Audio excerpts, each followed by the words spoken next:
प्रिय विद्यार्थियों, financial accounting यानी वित्तीय लेखांकन में पिछले लेक्चर में अपन बात कर रहे थे गैप, GAAP यानी जनरली एक्सेप्टेड अकाउंटिंग प्रिंसिपल। ये जो सामान्यतः स्वीकृत लेखांकन सिद्धांत हैं, इनको दो वर्गों में विभाजित किया था। दो तरह के सिद्धांत, एक कंसेप्ट यानी अवधारणाएं और दूसरी परंपराएं, कन्वेंशंस। तो आज के इस लेक्चर में अपन बात करने वाले हैं अकाउंटिंग कॉन्सेप्ट्स यानी लेखांकन अवधारणाएं अथवा अकाउंटिंग पॉस्टुलेट्स यानी स्वयं सिद्धियां, अर्थात लेखांकन स्वयं सिद्धियां। तो ये लेखांकन स्वयं सिद्धियां या लेखांकन अवधारणाएं ही स्वयं सिद्धि कहलाती है। क्यों कहलाती है? क्योंकि पिछली क्लास में अपन ने सीखा था कि जो लेखांकन अवधारणाएं हैं वो अपने आप में सिद्धांत हैं, उनको स्वीकार करने के लिए किसी अन्य प्रमाण की आवश्यकता नहीं होती है, इसलिए इनको स्वयं सिद्धि भी कहा जाता है।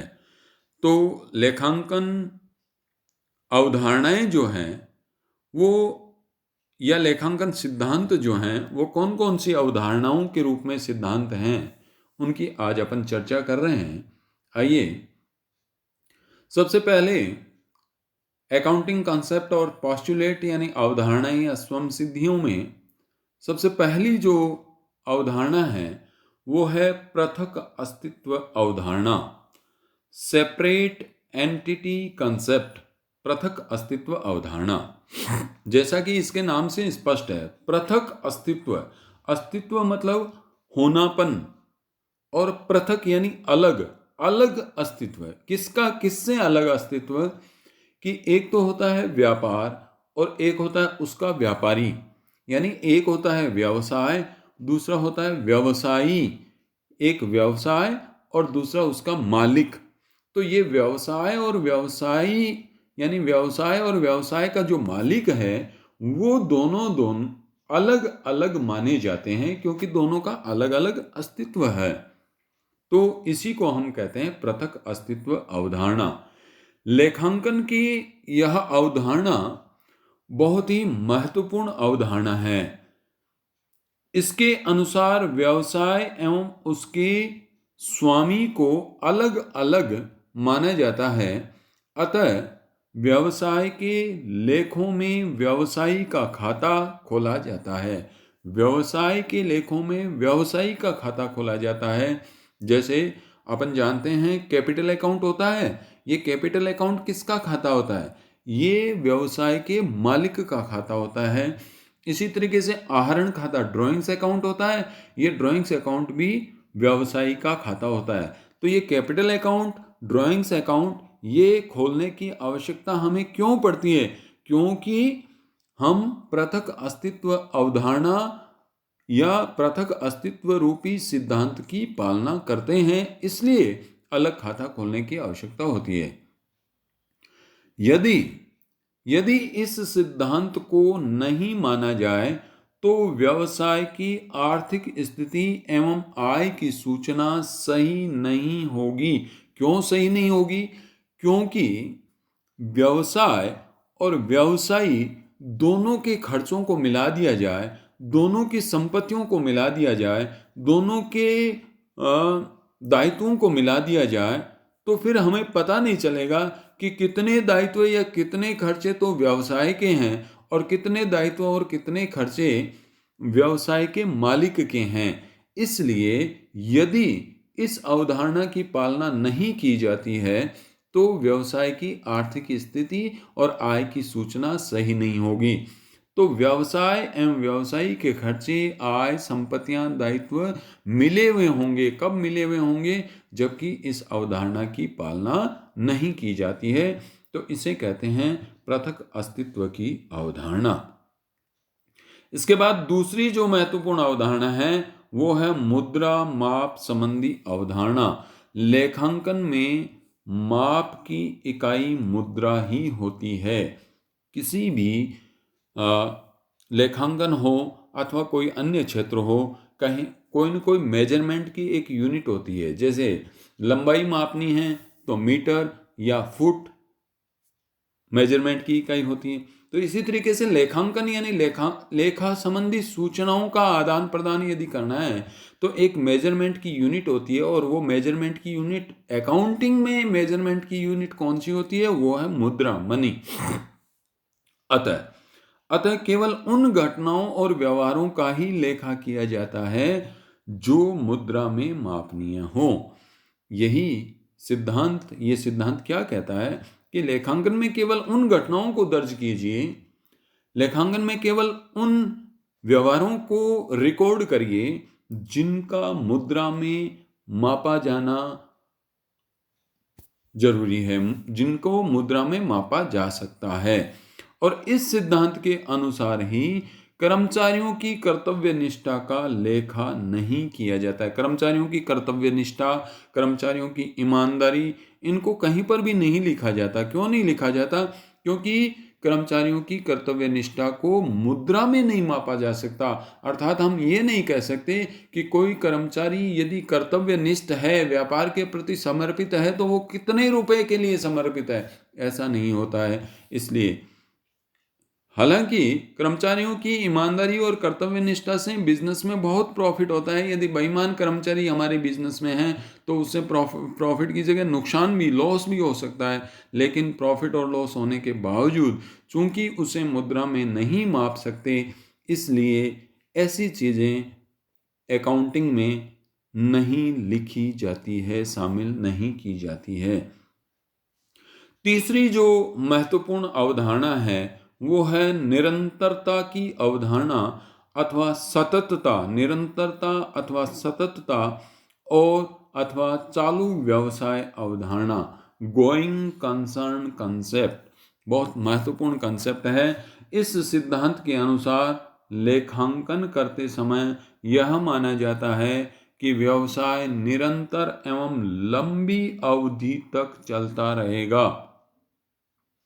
निरंतरता की अवधारणा के अनुसार लेखांकन करते समय यह मान लिया जाता है कि यह बिजनेस दीर्घ काल तक चलता रहेगा।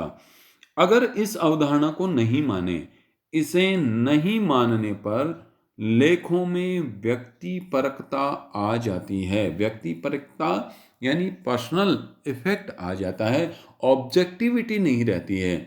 और ऑब्जेक्टिविटी यदि नहीं रहेगी, व्यक्तिपरकता यदि आ जाएगी, तो वो लेखे काम के नहीं होंगे। कैसे व्यक्तिपरकता आ जाती है?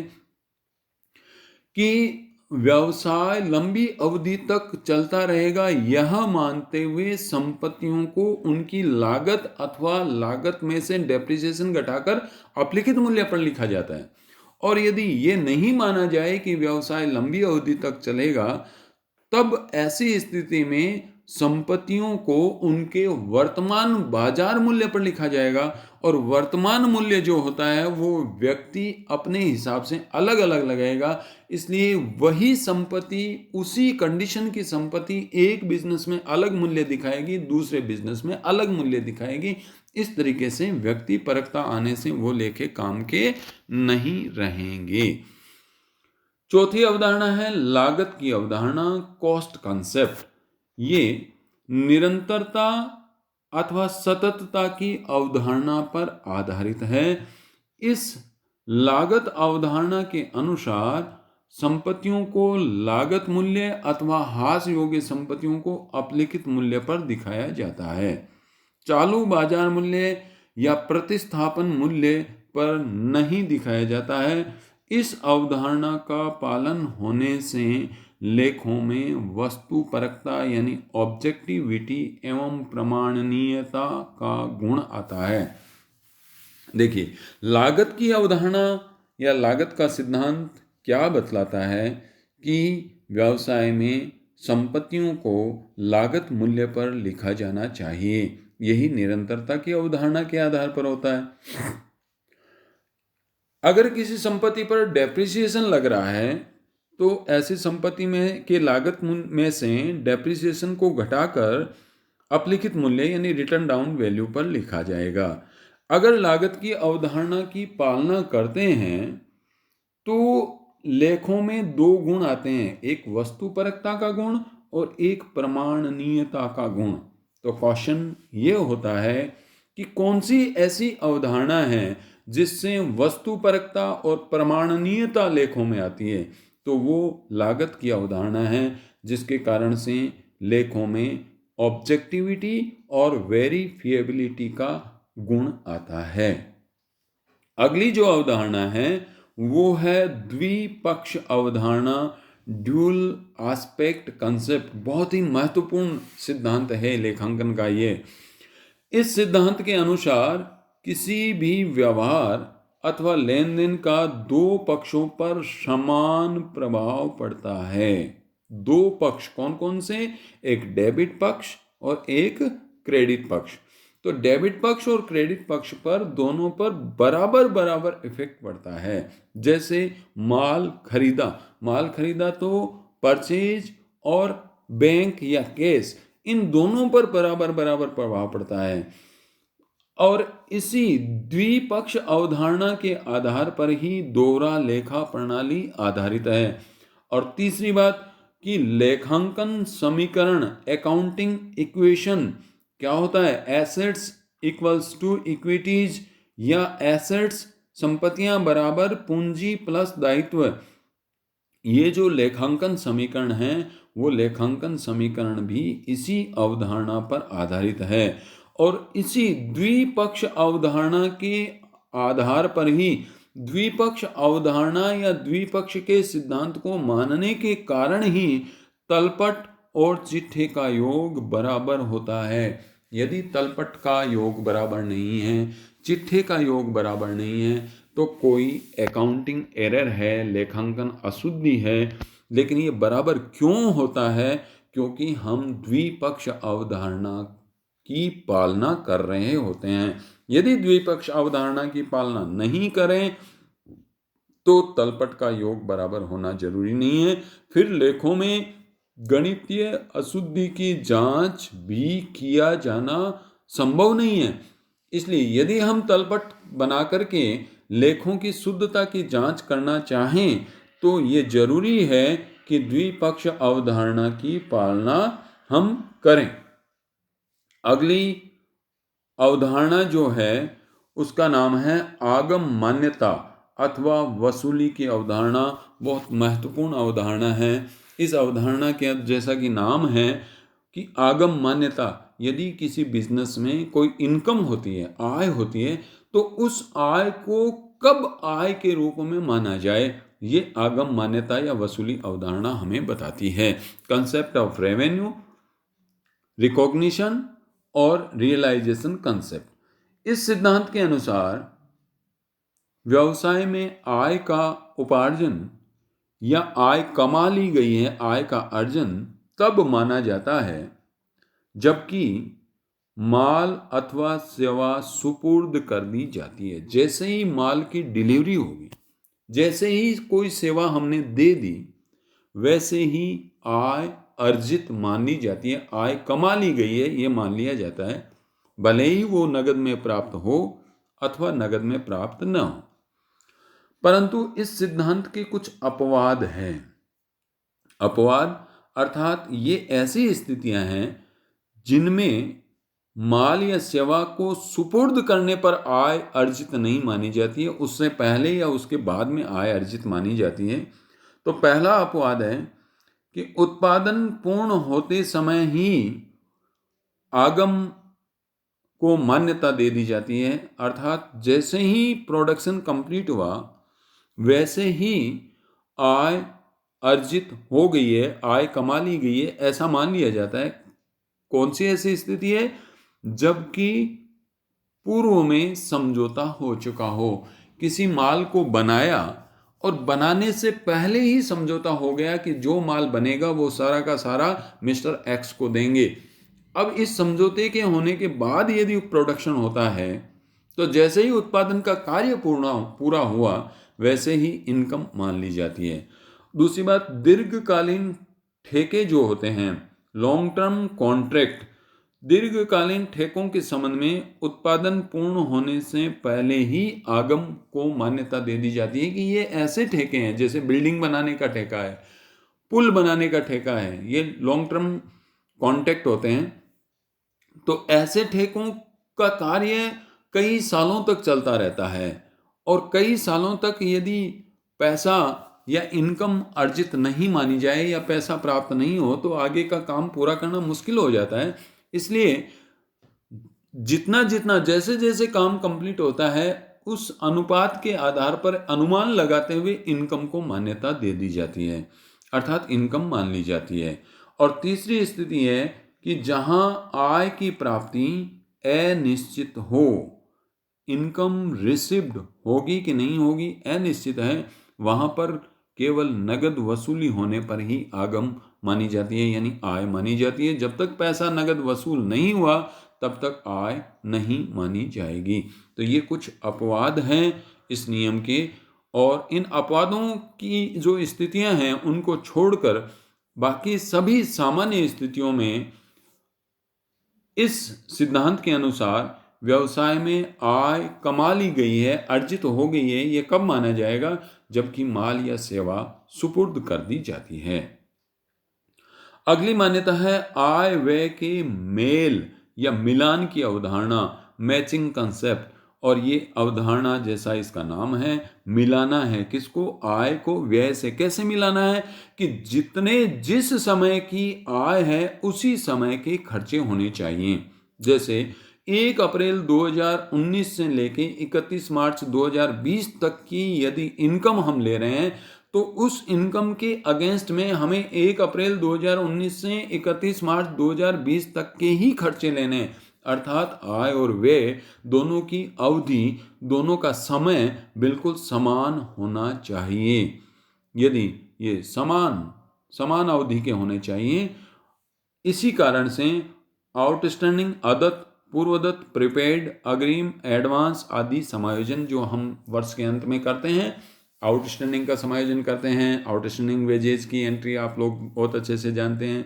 इसी तरीके से प्रीपेड रेंट की एंट्री बहुत अच्छे से आपको याद है। तो ये सारी एंट्रियां कौन से सिद्धांत के कारण से करनी पड़ती है? ये सिद्धांत है आय व्यय के मेल की अवधारणा। अगली अवधारणा है उपार्जन। उपार्जन की अवधारणा यानी एक्रूअल कंसेप्ट। एक्रूअल कंसेप्ट ये कहता है कि उपार्जन के आधार पर लेखा होना चाहिए, नगद आधार पर लेखा नहीं होना चाहिए। और उपार्जन यानी अर्जन, जो अपन ने यहाँ पर सीखा है आगम मान्यता, ये आगम मान्यता के आधार पर जैसे ही इनकम अर्जित हो गई वैसे ही उसकी अकाउंटिंग हो जानी चाहिए। लेखा अवधि अवधारणा, अकाउंटिंग पीरियड कंसेप्ट। ये अकाउंटिंग पीरियड कंसेप्ट ये कहता है कि हालांकि व्यवसाय लंबी अवधि तक चलता रहेगा, गोइंग कंसर्न कंसेप्ट अभी अपन ने सीखा था, उसके अंतर्गत ये मानते हैं कि व्यवसाय लंबी अवधि तक चलेगा।